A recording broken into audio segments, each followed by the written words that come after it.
ರಾಜ್ಯ ರಾಜಕೀಯದಲ್ಲಿ ಬದಲಾಗ್ತಾ ಇದೆಯಾ ಜಾತಿ ಸಮೀಕರಣ ಎನ್ನುವಂಥ ಮಾತು ಕೇಳಿ ಬರ್ತಾ ಇದೆ. ಯಾಕಂದ್ರೆ ಕಾಂಗ್ರೆಸ್ ಸರ್ಕಾರ ಲಿಂಗಾಯತರನ್ನ ಹೊಡಿತಾ ಇದೆಯಾ, ಬಿಜೆಪಿ ಆರೋಪ ಮಾಡ್ತಾ ಇದೆ. ಹೀಗಂತ ರಾಜ್ಯ ರಾಜಕೀಯದಲ್ಲಿ ಬದಲಾಗ್ತಾ ಇದೆಯಾ ಜಾತಿ ಸಮೀಕರಣ ಅಂತ. ಯಾಕಂದ್ರೆ ಕಾಂಗ್ರೆಸ್ ಲಿಂಗಾಯತರನ್ನು ಹೊಡಿತಾ ಇದೆ ಎಂಬ ಬಿಜೆಪಿ ಆರೋಪ ಏನಿದೆ. ಆದರೆ ಲಿಂಗಾಯತರನ್ನೆಲ್ಲ ಒಗ್ಗೂಡಿಸಿ ಸಂದೇಶ ಕೊಟ್ಟಿದ್ದಾರೆ ಕಾಂಗ್ರೆಸ್.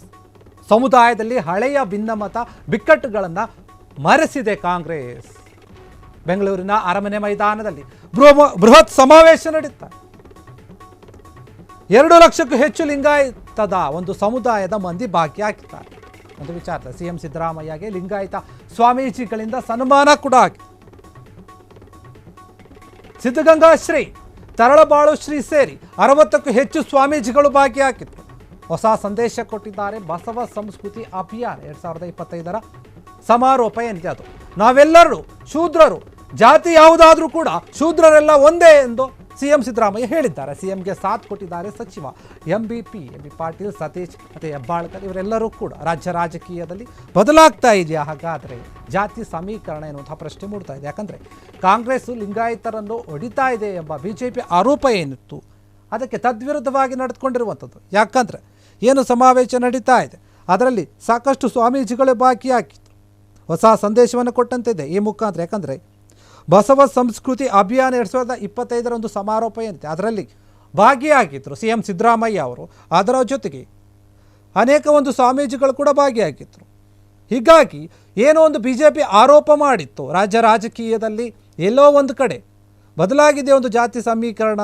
ಯಾಕಂದರೆ ಲಿಂಗಾಯತರನ್ನು ಹೊಡೆಯುವಂಥ ಕೆಲಸ ಮಾಡ್ತಾ ಇದೆ ಅಂತ ಆರೋಪ ಕೇಳಿ ಬಂದಿತ್ತು. ಆದರೆ ಲಿಂಗಾಯತರನ್ನೆಲ್ಲ ಒಗ್ಗೂಡಿಸಿ ಒಂದು ಸಂದೇಶವನ್ನು ಕೊಟ್ಟಿದೆ ಈಗ ಕಾಂಗ್ರೆಸ್. ಯಾಕಂದರೆ ಸಮುದಾಯದಲ್ಲಿ ಹಳೆಯ ಭಿನ್ನಮತ ಬಿಕ್ಕಟ್ಟುಗಳನ್ನು ಮರೆಸಿದೆ ಈ ಒಂದು ಸಮಾವೇಶತೆ ಅಂತ. ಯಾಕಂದರೆ ಅಲ್ಲಿ ಕಾಂಗ್ರೆಸ್ನ ನಾಯಕ ಆಗಿರುವಂತಹ ಮುಖ್ಯಮಂತ್ರಿಯಾಗಂತ ಸಿಎಂ ಸಿದ್ದರಾಮಯ್ಯ ಅವರು ಭಾಗಿಯಾಗಿದ್ದರು. ಬೆಂಗಳೂರಿನ ಅರಮನೆ ಮೈದಾನದಲ್ಲಿ ಬೃಹತ್ ಸಮಾವೇಶ ನಡೆದಿತ್ತು. ಈ ಒಂದು ಸಮಾವೇಶದಲ್ಲಿ 2 ಲಕ್ಷಕ್ಕೂ ಹೆಚ್ಚು ಲಿಂಗಾಯತ ಸಮುದಾಯದ ಮಂದಿಗಳು ಭಾಗಿಯಾಗಿದ್ದರು, ಜನರು ಭಾಗಿಯಾಗಿದ್ದರು. ಅಲ್ಲಿ ಸಿಎಂ ಸಿದ್ದರಾಮಯ್ಯ ಅವರಿಗೆ ಲಿಂಗಾಯತ ಸ್ವಾಮೀಜಿಗಳು ಸನ್ಮಾನ ಕೂಡ ಮಾಡಿದ್ದಾರೆ. ಈ ಒಂದು ಸಮಾವೇಶದಲ್ಲಿ ಸಿದ್ಧಗಂಗಾ ಶ್ರೀ ಆಗಿರ್ಬೋದು, ತರಳಬಾಳು ಶ್ರೀ ಆಗಿರ್ಬೋದು, ಅವರ ಜೊತೆ ಸೇರಿ ಸಾಕಷ್ಟು ಅಂದರೆ ಸುಮಾರು 60ಕ್ಕೂ ಹೆಚ್ಚು ಸ್ವಾಮೀಜಿಗಳು ಭಾಗಿಯಾಗಿದ್ದರು. ಈ ಮುಖಾಂತರ ಒಂದು ದೊಡ್ಡ ಸಂದೇಶವನ್ನು ಕೊಟ್ಟಂತೆ ಇದೆ. ಈ ಒಂದು ಸಮಾವೇಶದಲ್ಲಿ ಬಸವ ಸಂಸ್ಕೃತಿ ಅಭಿಯಾನ ಒಂದು ಸಮಾವೇಶ ಏನಿದೆ ಆ ಒಂದು ಸಮಾವೇಶದಲ್ಲಿ ಸಿಎಂ ಸಿದ್ದರಾಮಯ್ಯ ಅವರಿಗೆ 60ಕ್ಕೂ ಹೆಚ್ಚು ಸ್ವಾಮೀಜಿಗಳು ಸೇರಿಕೊಂಡು ಸನ್ಮಾನವನ್ನು ಮಾಡಿದ್ದಾರೆ. 2 ಲಕ್ಷಕ್ಕೂ ಹೆಚ್ಚು ಮಂದಿ ಲಿಂಗಾಯತ ಸಮುದಾಯದ ಜನರು ಕೂಡ ಭಾಗಿಯಾಗಿದ್ದರು. ಈ ಮೂಲಕ ಬಿಜೆಪಿ ಮಾಡಿದ ಒಂದು ಆರೋಪವನ್ನು ತಳ್ಳಿ ಹಾಕ್ತಾ ಇದೆ ಕಾಂಗ್ರೆಸ್. ಯಾಕಂದರೆ ಬಸವ ಒಂದು ತತ್ವವನ್ನು, ಸಂಸ್ಕೃತಿಯನ್ನು ನಾವು ಕೂಡ ಆದರ್ಶವಾಗಿ ತೆಗೆದುಕೊಳ್ತೀವಿ, ನಾವು ಕೂಡ ಅದನ್ನೆಲ್ಲವನ್ನು ಪಾಲಿಸ್ತೀವಿ ಅನ್ನೋ ರೀತಿಯಲ್ಲಿ ಸಿದ್ದರಾಮಯ್ಯ ಅವರು ನಡ್ಕೊಂಡಿದ್ದಾರೆ. ಅವರಿಗೆ ಸನ್ಮಾನವನ್ನು ಕೂಡ ಮಾಡಲಾಗುತ್ತೆ. 60ಕ್ಕೂ ಹೆಚ್ಚು ಸ್ವಾಮೀಜಿಗಳು ಭಾಗಿಯಾಗಿದ್ದರು. ಸಿದ್ಧಗಂಗಾ ಶ್ರೀ ಸ್ವಾಮೀಜಿಗಳೇ ಆಗಿರ್ಬೋದು, ತಳಬಾಳು ಸ್ವಾಮೀಜಿಗಳೇ ಆಗಿರ್ಬೋದು, ಮತ್ತು ಬೇರೆ ಬೇರೆ ಮಠದ ಸ್ವಾಮೀಜಿಗಳು ಸಾಕಷ್ಟು ಮಂದಿ ಭಾಗಿಯಾಗಿದ್ದರು. ಅಲ್ಲಿ ಭಾಗಿಯಾಗಿ ಅವರ ಜೊತೆಗೆ ಎಂಬಿ ಪಾಟೀಲ್ ಅವರು ಕೂಡ ಸಾಥ್ ಕೊಟ್ಟಿದ್ದರು. ಅವರ ಜೊತೆಗೆ ಸತೀಶ್ ಜಾರಕಿಹೊಳಿ, ಹೆಬ್ಬಾಳ್ಕರ್, ಮುನಿಯಪ್ಪ, ರಾಜಕೀಯ ನಾಯಕರು ಎಲ್ಲರೂ ಕೂಡ ಸಿಎಂ ಸಿದ್ದರಾಮಯ್ಯ ಅವರಿಗೆ ಸಾಥ್ ಕೊಟ್ಟಿದ್ದಾರೆ. ಈ ಒಂದು ಸಮಾವೇಶದಲ್ಲಿ ಭಾಗಿಯಾಗಿದ್ದಾರೆ. ಸಾಕಷ್ಟು ಜನರು, ಮುನಿಯಪ್ಪ ಕೂಡ ಅಲ್ಲೇ ಇದ್ದಾರೆ, ನೀವು ಗಮನಿಸ್ತಾ ಇರ್ಬೋದು. ಮತ್ತು ಸಾಕಷ್ಟು ಸ್ವಾಮೀಜಿಗಳಿದ್ದಾರೆ, ಅವರಿಗೆ ಸನ್ಮಾನ ಮಾಡಲಾಗ್ತಾ ಇದೆ.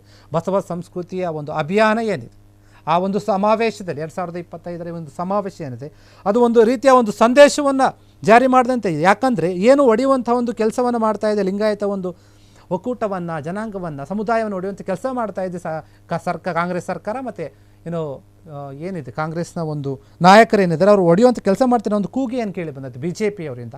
ಆದರೆ ಅದೆಲ್ಲವೂ ಕೂಡ ಸುಳ್ಳು ಅನ್ನೋ ರೀತಿಯಲ್ಲಿ ಒಂದು ಹೊಸ ಸಂದೇಶವನ್ನು ಕೊಟ್ಟಂತೆ ಇದೆ ಈಗ ಕಾಂಗ್ರೆಸ್. ಇಡೀ ಒಂದು ಯಾರೆಲ್ಲ ಏನು ಈ ರೀತಿಯಾಗಿ ಮಾತನಾಡ್ತಾ ಇದ್ರು ಬಿಜೆಪಿ ನಾಯಕರಿಗಾಗಿರ್ಬೋದು ಅಥವಾ ಆರೋಪ ಮಾಡಿದಂಥ ವ್ಯಕ್ತಿಗಳಿಗೆ ಎಲ್ಲರೂ ಕೂಡ ಒಂದು ಹೊಸ ಸಂದೇಶವನ್ನು ಕೊಟ್ಟಂತಿದೆ. ಬೃಹತ್ ಈ ಒಂದು ಸಮಾವೇಶದಲ್ಲಿ ಏನು ಬೆಂಗಳೂರಿನ ಅರಮನೆ ಮೈದಾನದಲ್ಲಿ ನಡೆದಂಥ ಒಂದು ಸಮಾವೇಶದಲ್ಲಿ ಸಿಎಂ ಸಿದ್ದರಾಮಯ್ಯ ಅವರು ಭಾಗಿಯಾಗಿ ಈ ರೀತಿಯಾಗಿ ನಡೆದುಕೊಂಡಿದ್ದಾರೆ, ಕಾಣಿಸ್ಕೊಂಡಿದ್ದಾರೆ. ಅವರು ಸ್ವಾಮೀಜಿಯವರು ಖುದ್ದು ಸ್ವಾಮೀಜಿಗಳು ಅವರಿಗೆ ಸನ್ಮಾನವನ್ನು ಕೂಡ ಮಾಡಿದ್ದಾರೆ ಈ ಒಂದು ವಿಚಾರದಲ್ಲಿ.